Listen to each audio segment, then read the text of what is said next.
Buenas tardes. Buenos días. Buenas tardes. Entonces, en este podcast va a estar mi papá Jason y mi mamá Yadira. Y vamos a hablar como de la literatura en Puerto Rico y del tema de la identidad. Entonces, teniendo en cuenta los procesos de conquista y la necesidad del Puerto Rico de definirse a sí mismo. En este podcast vamos a presentar pues unos segmentos como de contexto histórico y pequeños poemas para que vayan entendiendo, y van a hacerse un par de preguntas y entre ustedes dos van a ir respondiendo, y al final en las conclusiones vamos a contrastar ambas opiniones y vamos a dar una conclusión que rescate lo más importante de cada punto de vista. Entonces, primero les voy a leer una cita de la autora Wendy Guerra que dice: cuando supe que era diferente a los demás, cómo conocí el silencio de ser distinta. Y es que adentrémonos con nuestros invitados a este podcast en el que vamos a hablar de identidad negra y identidad en general en Puerto Rico, entendiendo a lo largo la influencia de la literatura. Sin embargo, por facilidad voy a utilizar a veces de referencia a otros autores del Caribe para que puedan entender mejor el contexto y el tema principal. Entonces la primera pregunta que uno debe hacerse es: ¿qué constituye la identidad negra? ¿Tú qué piensas, papi? Pienso que generación en generación se han ido pasando toda su cultura, sus costumbres, todo aquello que han aprendido sus ancestros, pues lo han arraigado mucho ellos para esa comunidad.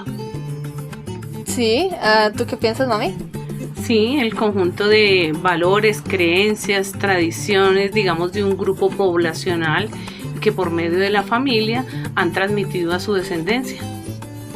Entonces, listo, es verdad que se transmiten muchas tradiciones, y para pues entender de dónde provienen muchas cosas vamos a entrar a nuestra segunda sección, que es el contexto histórico. Y es que, bueno, para que puedan entender mejor y nos pongamos en más más musicales, vamos a escuchar la canción de Joe Arroyo, No le pegue a la negra. Quiero contarle, mi hermano, un pedacito de la historia negra, de la historia nuestra, caballero, y dice así.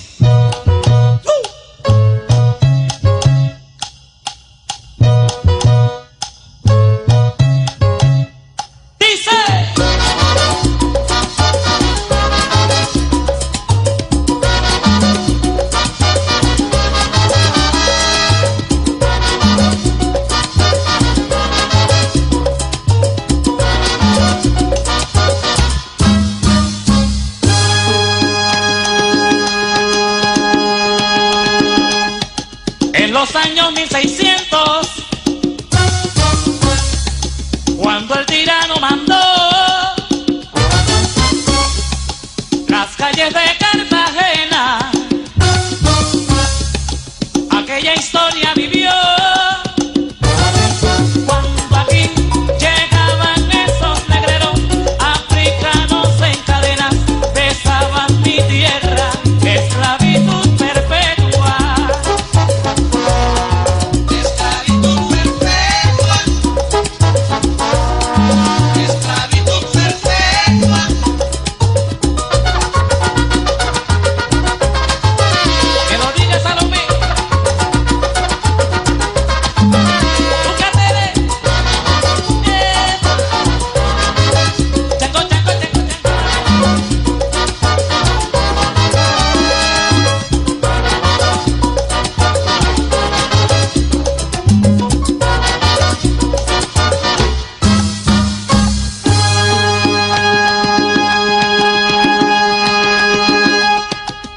Matrimonio africano, esclavos de un español, él les daba muy maltrato y a su negra le pegó. Y fue allí, se reveló el negro huevón, tomó venganza por su amor, y aún se escucha en la verja: no le pegue a mi negra.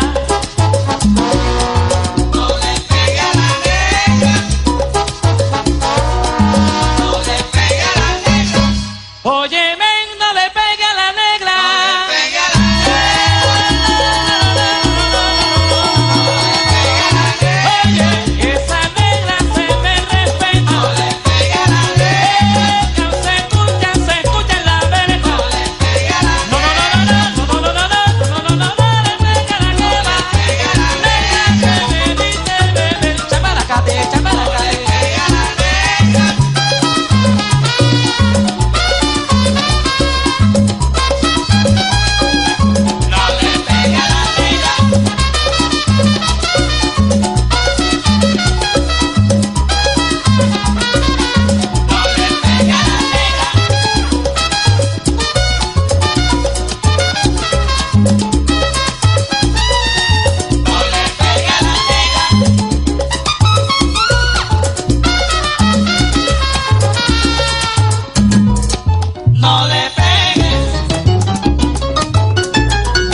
canción muy famosa. Sí, ok, entonces ahora sí. Listo, entonces ¿qué piensa? A ver, papi, ¿qué piensas de la canción? Pues prácticamente esa canción todas las bailamos y la gozamos, y si usted se pone a mirar la letra, donde él pelea por su negra, ¿no? Donde en la época de la esclavitud la golpeaban, hace un llamado fuerte de esa época de la esclavitud hacia los negros. Sí, un contexto histórico en el cual también denota que la mirada de los capataces de ellos era como si fuera tratando animales, pero la mirada, una mirada muy vertical ahí, pero equivocadísima, y mirándose ellos de forma horizontal, miran los sentimientos como ser humano, no le pega a mi negra. Entonces es ese sentido de amor por su pareja y entrar en defensa de ella, ¿no? Acá muy interesante eso. Y entonces pues queda más que claro, especialmente con esta canción, que el Caribe se ha visto fuertemente atravesado por la conquista. Entonces pongámonos en contexto: españoles extranjeros llegando a una tierra que para ellos era desconocida. Las cadenas, el idioma distinto, el mestizaje.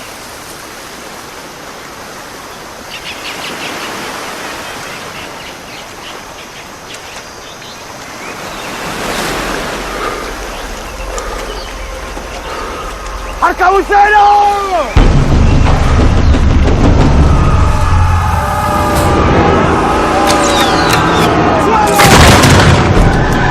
¡Castellanos! ¡Atacar!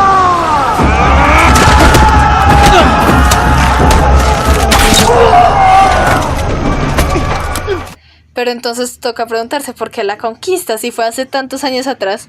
¿Qué elementos atrae este evento al presente? Y es entonces en donde, pues para responder esta pregunta les voy a hablar sobre esclavitud.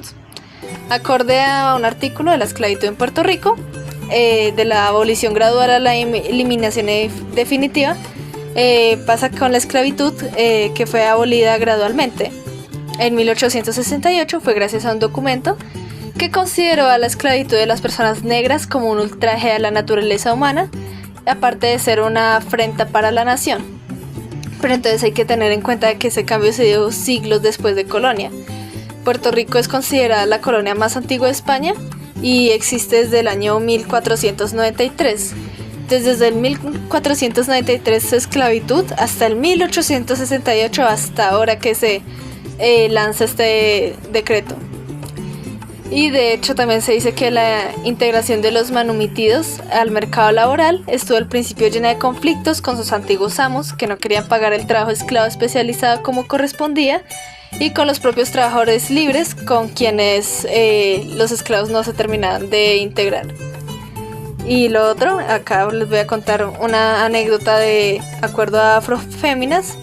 No sé bien cómo se pronuncia el nombre, pero es Bencos Biojo, que fue la persona que tuvo la idea de que una mujer creara mapas e incluso enviara mensajes a través de sus trenzas. Y este es uno de los elementos que ha llegado hasta la era contemporánea, y es fruto de una historia de esclavismo y ahora parte de la identidad negra. Si bien Biojo pertenece al Caribe colombiano, pues los esclavos africanos se vieron trastocados por su cabello por todo el Caribe. No es extraño que incluso como en tiempos más modernos se relaciona el cabello africano como pelo malo o indomable, e incluso poco profesional, al punto de pensar que es preferible plancharlo. Y no es que cualquier mujer afro que se planche el cabello esté coaccionada a hacerlo, pero sí es de pensarnos cuál es la visión que se ha heredado a lo largo de generaciones al respecto. Entonces pues démonos el gusto de escuchar otra canción, y esta vez Carimbo de Ismael Rivera, antes de seguir con el contexto histórico.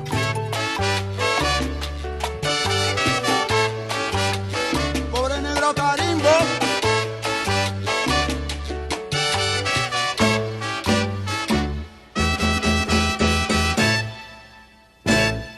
El negro Carimbo marcado fue con un hierro candente, sí señor. Allá en los tiempos de la esclavitud, el negro Carimbo marcado fue cuando su cuerpo lacerado fue. Carimbo gritaba así. El blanco que me hiere sin piedad no tiene sentimiento ni valor. La ira de mi Dios se les caerá y más nunca tendrá la salvación.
Listo, entonces respecto a la canción, papi, ¿tú qué opinas? Una canción muy fuerte, demasiado fuerte de la época de la esclavitud de los negros, donde habla sobre que primero lo golpean y más encima de eso le hacen una marca como si fuera ganado, como quien dice este es propiedad mía o este es de cierta propiedad y es de acá. Es muy fuerte. Sí, a ver, mami. Pues sí, es muy difícil pensar en una época en la cual se hacía una semejanza como si los negros fueran animales. Entonces de ahí surge que los marcaran y que fueran una cosa, incluso una cosificación, que se compraban, se vendían y se hacía con ellos lo que quisieran quienes eran sus propietarios, ¿no? Es muy difícil y muy duro pensar en una época de estas, ¿no? Donde se igualaba a un ser humano en toda su dignidad de ser humano como si fuera un animal, ¿no? Cosa que ahorita en esta época pues se cambian a veces los papeles, ¿no? Entonces el animal por encima del ser humano. Importante también en esa canción es que ya quien la construyó lo hace desde una mirada ya evangelizada, ¿no? Porque dice que mi Dios no los perdonará, ¿no? Entonces ya también había pasado un tiempo y denota una evangelización ahí, ¿no? Sí, de hecho eso es muy interesante porque evidentemente se refiere al Dios cristiano en la canción. Y pues lo otro que se me hace interesante es que de todas formas, pese a que siento que esta canción es un poco más directa, a diferencia de la Yo Arroyo, tiene un final también como un poco esperanzador, digamos, porque dice en un pedazo que esa marca que le dieron al negro Carimbo ya no se inflige más. Entonces es interesante ese pedazo. Y bueno, También habla como de una transición, ¿no? Porque Sí. el cantante dice que ya puede descansar en paz y que esto ya ha cambiado, que ya descansa en paz, que esto ya no vuelve a suceder. No viste tú, no, que no vio la venganza, pero que esto ya cambió. Sí, que afortunadamente, digamos, al final da esa mirada, ¿no? Dejar lo malo atrás y digamos que parar esto que venía ocurriendo. listo, entonces, bueno, seguimos. Claro, mencionamos mucho el tema de la deshumanización. Entonces vamos a mencionar uno de los elementos por los cuales fueron deshumanizados. Y es que, pues, de acuerdo a un ensayo del machete al hechizo, hubieron varias formas de resistencia por parte de la comunidad negra, y una teoría es que una de ellas pudo haber sido la brujería. Y es que el tema de resistencia simbólica se propone que los esclavos, al mantener sus prácticas, mantenían una resistencia simbólica. Pudo ser que los esclavos hayan adoptado figuras como el diablo para darle temor a sus amos, y pues porque, claro, en la comunidad africana este no tenía el mismo significado que para los occidentales. Entonces de ahí que se vieran más expuestos al repudio de los europeos, ¿no? Entonces, Mami, ¿qué opinas de este pedazo? De esa parte en que ellos utilizan la brujería como mecanismo de defensa, pues ellos traen dos situaciones, ¿no? Los negros o afrodescendientes, digamos, antes de ser evangelizados, pues vienen con unas prácticas, digamos, satánicas, paganas. No sabemos cómo fue la evolución de este proceso allá, pero ellos ya lo traen, y por un lado. Y por otro lado tenemos Europa, que era venía de ser la cristiandad, que se llamaba ese continente, la cristiandad toda, digamos, traen ese cristianismo por todo Occidente. Entonces hay esa contraposición, y pues lo que saben los afrodescendientes ante la furia, ante la rabia, es tener ese mecanismo de defensa, digamos, de lanzar brujerías, ¿no?, sobre quienes les causaban tanto daño. Entonces, digamos, es ver esas dos culturas, ¿no?, Sí. a nivel espiritual. Entonces, papi, ¿tú qué opinas respecto a eso? Creo que tomaron la brujería de forma equivocada. Bueno, aunque durante muchos años se ha sabido que ellos han practicado la brujería, ¿no? Pero en este caso fue tanta la rabia y tanto lo odio que lo cogieron de esa manera como un desahogo, y pienso que fue peor para ellos, creyendo que se podían vengar o hacer algo. Y los represarios lo que hicieron fue cogerles como más rabia. La gente ya tenía como más ira de que ellos hicieran eso, como si fuera algo que ellos ya lo tenían ya en su cultura, ¿no? Entonces ya creo que es un punto que les resta más para ellos para que los siguieran castigando.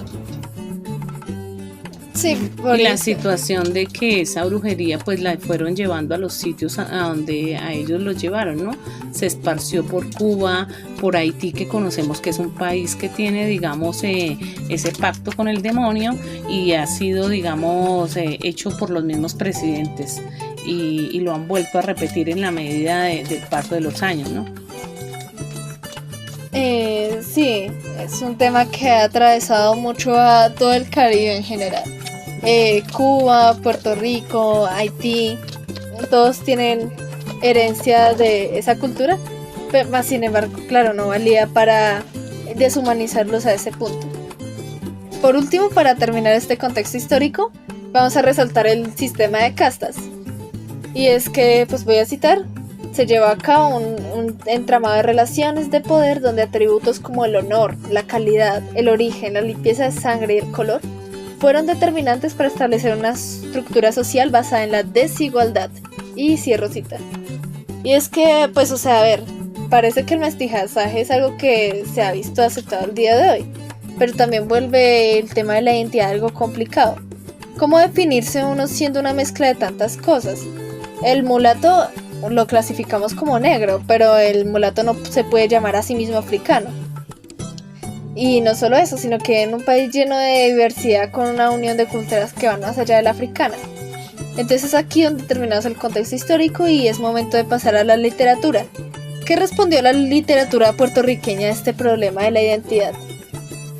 Entonces para eso les voy a leer un poema. La América fue tuya en la corona, embrujada de plumas del cacique Agüeyvana, que traía el misterio de una noche de siglos, y quemóse en el rayo de sol de una mañana. El África fue tuya en las esclavas que el surco roturaron, al sol canicular. Tenían la piel negra y España les dio un beso y las volvió criollas de luz crepuscular. También fue tuya España y fue San Juan la joya, que aquella madre vieja y madre todavía prendió de tu recuerdo con brillante al aire, sobre el aro de oro que ciñe la bahía. Y el yanqui de alto cuerpo y alma infantil quizás, el yanqui no fue tuyo ni lo será jamás. Entonces, papi, ¿tú qué opinas de lo que trata este poema? ¿Qué le podría señalar? Pienso que donde él, a España, lo presenta como una luz para ellos cuando hubo el cambio, donde se le dio la importancia al negro y le da como las gracias y que el negro ha sido resaltado, mientras también tiene una rabia contra Estados Unidos, llamando a los yanquis como una furia desatada ahí contra ellos, donde ellos no hicieron nada por ellos. Hay una parte muy linda del poema donde dice que América fue tuya, que San Juan fue la corona. Dice, se refiere a España como la madre patria, vieja pero madre, con cariño. En cambio, sí dice que los yanquis, un joven, porque es una patria, digamos, recién formada, cuando ellos se separan de Inglaterra, entonces dice no, o sea, no quiero que este joven sea quien me maneje y me domine. Yo miro con nostalgia cuando éramos parte de ese gran imperio español, porque eso se sabía en ese momento. Digamos, ahorita las nuevas generaciones han perdido esto en algún punto, una ruptura en los procesos históricos, pero en ese momento, en su contexto, la gente se sabía que era parte de un inmenso imperio. Entonces hay una descripción acá de ese momento y lo miran a veces con cierta inclusive añoranza. Conocemos que ellos, especialmente ellos y otros países como El Salvador, se dolieron, les dolía la separación de España y de la monarquía, ¿no? Entonces, pero es un poema muy, muy lindo, muy bonito. Entonces, sí, como ambos lo mencionaron, es una nostalgia por España. Y resulta que el poema que les acabo de leer pertenece al momento del insularismo. Y entonces pues démonos un momento para ponernos en contexto. Estamos en los años 30, ya existen los automóviles, la gente se identifica como puertorriqueña. Pero aún en este cambio y progreso, mantenemos las olas del mar Caribe y las calles de tierra y piedra. Pero al lado de esto se encontraba la invasión norteamericana.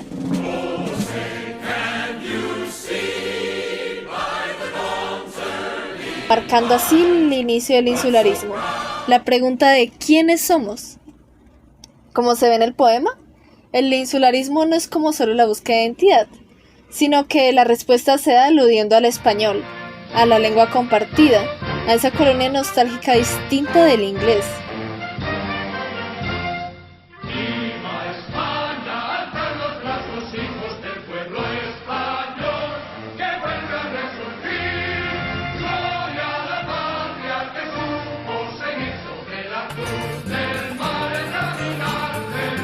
Y uno pensaría que esta búsqueda de identidad incluiría a todos los puertorriqueños de forma equitativa, pues todos son parte de un mismo país. De hecho, creo que Papi mencionó que, claro, ahí incluida a todos, ¿no? Independientemente de la raza. Pero la verdad es que no fue tan así. En los años 30 el pueblo era como un subordinado inferior. Y respecto a la negritud, en la literatura no había espacio para la gente negra, pues Pedreira, que fue el fundador del movimiento insularista, reafirma el prejuicio racial, ya que excluye a negros, mestizos y mulatos. Y es que para Pedreira varios males del país tenían su origen en la mezcla racial. Y bueno, respecto al insularismo, este compone estos elementos: la unidad territorial, lingüística, homogeneidad étnica, consenso social, legitimación de tradiciones culturales y literarias, que eran metáforas totalizadoras. Esto sí o sí es nuestra identidad y no hay nada más allá. Y entonces, claro, se minimizan las diferencias internas, históricas, sociales, culturales, étnicas e incluso de género. Y uno que puede preguntarse respecto a lo que les he dicho ahora, pues pensemos en identidad como algo claro y distinto, muy pegado a lo español.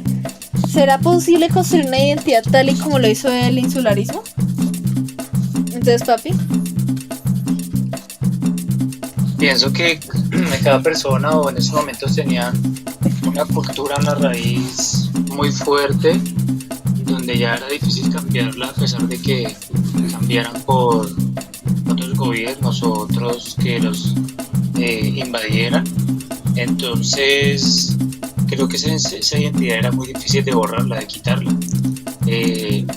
Todo eso que se ha pasado durante tantos años y décadas queda en cada persona. Hay que aceptar que en medio de estas mezclas, y que fue incluso por lo menos la mezcla con los indígenas y entre españoles y otras razas, ahí digamos fue promovida por la corona española, entonces se dio este tremendo mestizaje. Era muy difícil dividir tantas creencias, costumbres, pero importante aquí que se resalta que se unían a través del español, alrededor del español, y trataban de formar uno e inclusive digamos un sincretismo en medio de creencias y una mezcla de tantas cosas, ¿no?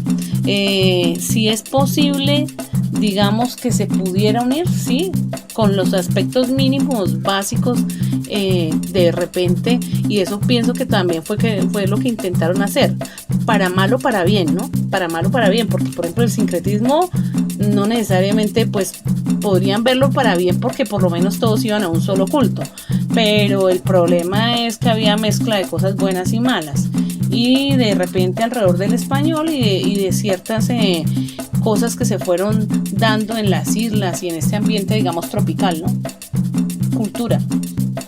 Sí.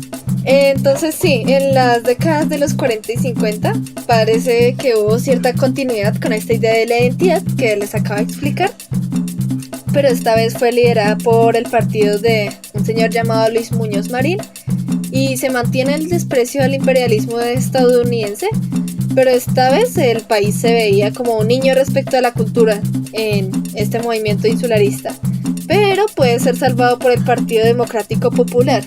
Entonces, como tan raro una política apropiándose de estas cosas, ¿no? Una política populista. Y bueno, en los años 60, Puerto Rico se da cuenta de que importaba casi todo lo que consumía, y en estos años el escritor se convierte en un rebelde con causa. Entonces, o sea, prevalece un tono magisterial, porque los insularistas no eran lo que les digo, como gente así pueblerina ni nada de eso, sino que era gente de los altos estudios, de alta clase, digamos, escritora en el Puerto Rico. Y entonces, claro, los escritores ahorita, en los 60s, tratan como de ser una suerte de psicólogo social del pueblo. Y en los 60s y los 70s, respecto a la cultura, pues distintos grupos empezaron a tomar terreno. El relato ese único y reducido a una historia, ahora empieza a fragmentarse. Aquel modelo que fue esclerosado por las propias transformaciones sociales, por la crisis del proyecto modernizador, por las consecuencias de la inmigración y por una compleja red de procesos que serían como ustedes que recuerdan que haya pasado en estos años 60, 70.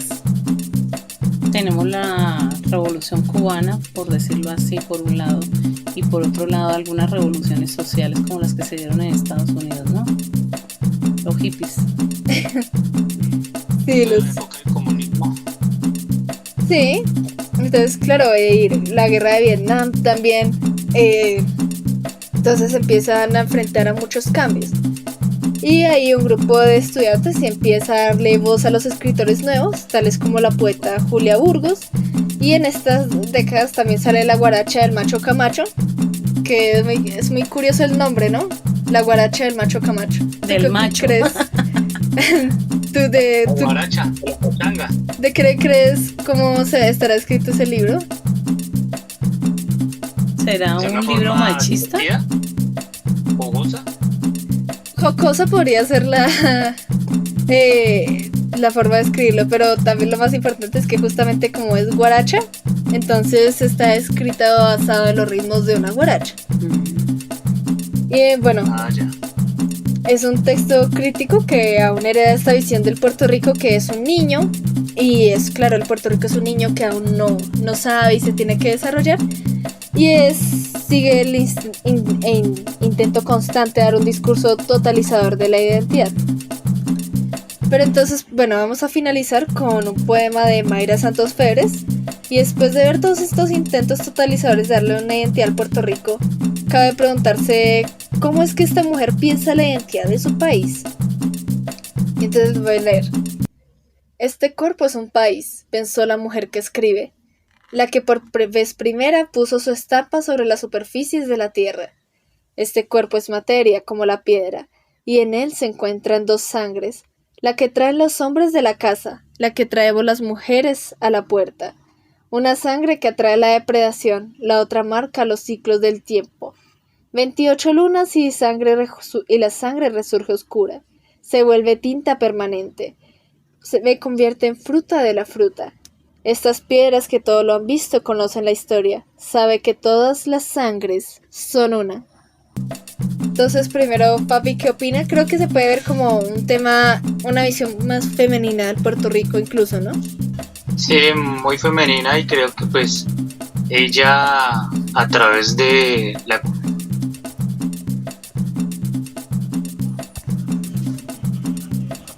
Bueno, es una mujer donde habla mucho sobre su tierra, sobre su país. Pienso que ella tenía muy arraigada su cultura y sabía dónde estaba y qué quería y qué podía expresar la cultura que le transmitieron durante muchos años. Y es un bello poema que habla mucho de la mujer. Es una comparación del cuerpo de la mujer con Puerto Rico. O sea, esa es la tierra que alberga dos sangres. Digamos, los que están ahí, los que son innatos de esta tierra, y la llegada, digamos, de los inmigrantes, de esos extranjeros, ¿no? Que tocan pues a la puerta. Entonces hace una comparación de eso, y son quienes marcan los ciclos, ¿no? De esto se puede hablar mucho, ¿no? Porque empiezan, digamos, estas dos paren hijos mestizos. Uno podría hablar, bueno, es la tierra, los que están allí más los que llegan y van a parir, y esto cambia los ciclos de los tiempos y todo, y realmente cambia la historia en general de toda nuestra América, ¿no? Sí, a mí me parece como bastante bonito cómo termina el poema, y es que estas piedras que todos lo han visto, conocen la historia y sabe que todas las sangres son una. Qué lindo, ¿no? Que todos seamos iguales ahí. No hay ese odio, ni más bien es un recuento histórico, ¿no? Imparcial en ese poema. Sí, bueno, hasta al final pues podríamos rescatar que la identidad puertorriqueña y la identidad negra se ha visto atravesada por un largo proceso histórico. De hecho, alguna vez, no sé, supongo que sabían algunas partes, pero hubo partes que no sabían, que les mencioné el proceso histórico. Que no sabíamos, claro. No, y no conocíamos esta riqueza literaria. Papi, ¿alguna vez conoces algún autor, un poema de Puerto Rico? No, nunca, primera vez. Entonces, eso es muy interesante ese tema. Y pues claro, la literatura siendo una herramienta poderosísima para reflejar todos estos procesos. Nos damos cuenta de que pasamos por varios años, ¿no? De la colonia, el que somos, hasta momentos más contemporáneos. Y pues al final el tema de la respuesta de la identidad puertorriqueña y a la identidad negra como que no es definitivo, ¿no? o yo creo que más bien serían como muchos procesos compartidos que se convierten en un diálogo constante. ¿El que somos? Pues somos un diálogo constante entre muchas cosas. Sí, son muchas costumbres, muchas tradiciones. Historia. Donde todo se enriquece. Donde todo se enriquece y se vuelve una sola prácticamente. Entonces, listo, con esto podemos dar fin a nuestro podcast. Muchas gracias por venir. Muchas gracias a ti por enseñarnos nuevas cosas. Muchas gracias. Buen día. Listo.